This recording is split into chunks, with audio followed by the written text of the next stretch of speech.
કાયદાની વ્યવસ્થાની પરિસ્થિતિ જળવાઈ રહે, એ પરિસ્થિતિ જળવાઈ રહે તે માટે પોલીસ જેમ ત્યાં સ્થળ ઉપર પહોંચી તો આ લોકો જે કાર્યકર્તાઓ અને આમ આદમી પાર્ટીના કાર્યકર્તાઓ અને આગેવાનો હતા એ લોકોએ પોલીસ ઉપર છૂટતા જ પથ્થરમારો, ઈંટો, પથ્થરો અને બોટલમાં રેતી ભરીને આ પોલીસ ઉપર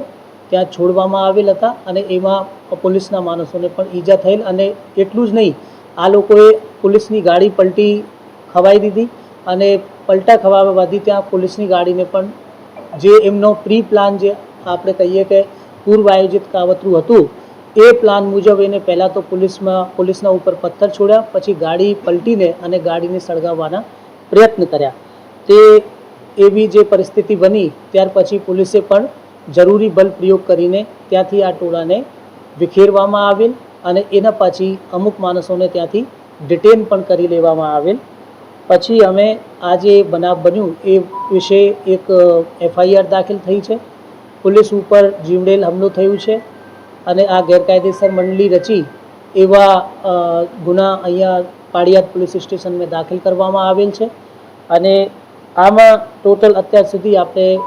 પોલીસની FIRમાં 85 માણસો વિરુદ્ધ આપણે FIR દાખલ કરી છે, જેમાંથી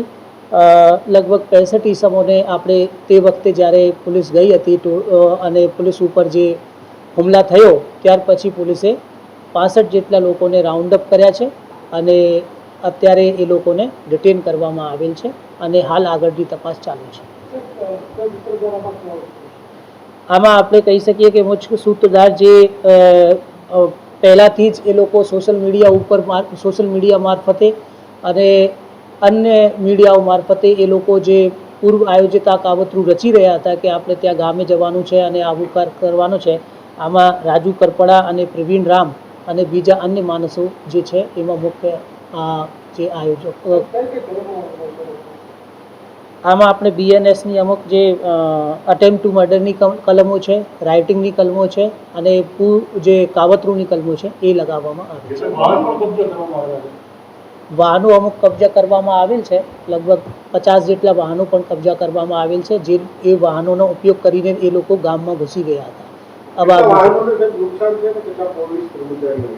પોલીસના 2 વાહનોમાં નુકસાન આવેલ છે અને